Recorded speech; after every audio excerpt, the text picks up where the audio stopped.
Lizard? Laughable. Symmetrical all-wheel drive, chewing through the mess like it's nothing. But here, the gut punch, there one forgotten beast from the 90s that could outclimb a mountain goat on ice. And I'm not spilling which until the end. Stick around or you'll miss the ride of your life. Hey, fellow wrench turners and road warriors. Welcome back to Gearhead Garage, where we live for that rumble under the hood and stories that stick to your ribs like grease on your hands.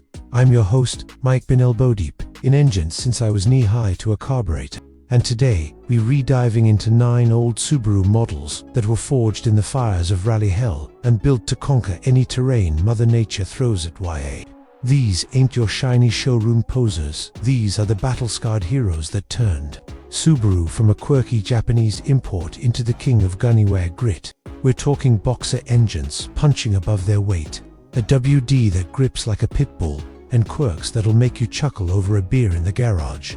Let's kick off with the granddaddy, the 1970s Subaru Leone for WD wagon. Back when gas was cheap and roads were optional, this boxy beast was the first production car to slap a WD on a passenger wagon without needing a truck chassis. Imagine hauling the family up a muddy, logging trail while your buddy's Chevy spins out. Leon laughed at that. It wasn't fast, but it was unbreakable, paving the way for everything Subaru became. Fun fact, Subaru tested these in the frozen tundras of Hokkaido, where Tang dropped to forget about it levels, and they just kept trucking. Fast forward to the 80s, and boom, the Subaru XT couped-out wedge-shaped weirdo with pop-up headlights and a digital dash that looked like it escaped a sci-fi flick. But don't let the funky looks fool ya. This turbocharged oddball had a WD that could dance through gravel rallies. I once saw one in a junkyard, rust eating the fenders, but fire it up, that flat four growled like it was yesterday. Compared to today's crossovers, it's like a pocket knife versus a Swiss Army raw. No frills, pure adventure.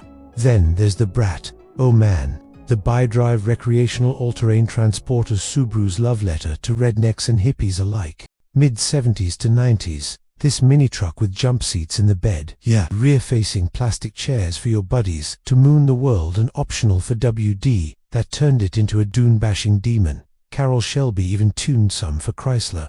Picture blasting through desert whoops, while your pals hold on for dear life. Pure 80s chaos. It outsold expectations, because who needs a full-size pickup when you can have this scrappy underdog? Sliding into the 90s, the Subaru SVX hits the scene, sleek Grand Tourer with Al Giugiaro's Italian styling, airplane-like windows, and that sweet 3.3-liter 6-cylinder boxer, AWD standard, of course, making it a snow-slaying luxury missile.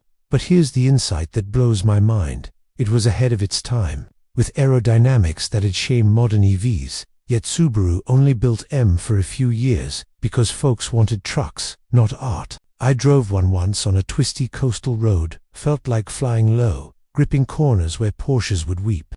Now, the legacy Outback's early gens, starting 94, the wagon that birthed the crossover craze, raised suspension, beefy cladding, and a WD that made it a lifted sedan on steroids. Subaru took the legacy sedan, jacked it up, and said, go play in the mud. First gen had that EJ22 boxer thumping reliably for 300k miles, easy. History nugget, it was marketed as the world's first sport utility wagon, and dang if it didn't start the whole SUV boom. Better than a Jeep for daily driving, smoother than a truck for highways. Don't sleep on the Justy for WD from the late 80s, Steiny Kaikar vibes, with a CVT transmission, one of the first. Unswitchable AWD. It was Subaru's economy champ, sipping gas while climbing hills that had stalled bigger rigs. Quirky as hell, with 3 cylinders screaming like a chainsaw. But it taught a generation that fun doesn't need horsepower, just heart. The Impreza WRX's first outlaw, the 90s GC8 chassis, rally-bred monster with turbo fury and a WD that dominated World Rally Championship. Colin McRae flung these sideways through forests, winning titles while you could buy one for grocery runs. That hood scoop, functional art sucking in cold air for the boost. Compared to modern hot hatches, it's raw, lighter, pure, driver's car before nannies took over. Forester's debut in 97, boxy, tall, with visibility like a perch, built on Impreza bones but taller for ground clearance. It was the anti-minivan for outdoorsy families. Early ones had Manual hubs you locked for 4WD old school tough.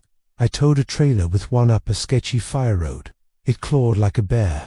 Insight. Subaru engineered these 4 Japanese forestry roads, narrow and brutal, so our potholed back roads cakewalk. And the Baja early 2000s turbo oddity, a crew cab, Outback with a truck bed switchblade extender, a WD turbo option, and bed seats echoing the Brat. It flopped sales-wise because America wanted big trucks, but for versatility, unmatched.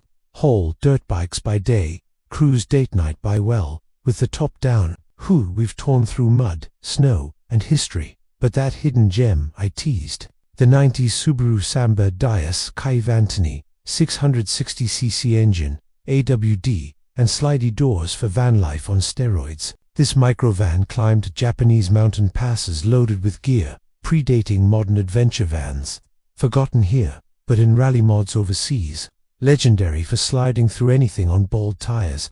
So, what's your ultimate terrain tamer from Subaru's golden era? The one you'd resurrect for one last epic trip? Drop it below. Let's spark some debates. If these stories revved your engine, smash that like, sub for more grease monkey tales, and ring the bell so you never miss a burnout. Next up, forgotten rally kings that changed the game. Until then, keep the shiny side up and the rubber down. Drive safe, drive wild. Now, predictions on reviving these classics. Prices for clean examples are climbing. Expect a mint WRX GC8 to hit 20 to 30k soon. Foresters under 10,000 for betas. Features modern swaps like Android Auto retrofits or EV conversions are popping up in garages. Release dates for reboots. Rumors swirl of a new Brat electric in 2027, but Subaru's tight-lipped, easy money. Snag an old one now before values skyrocket. What say you, worth the hunt?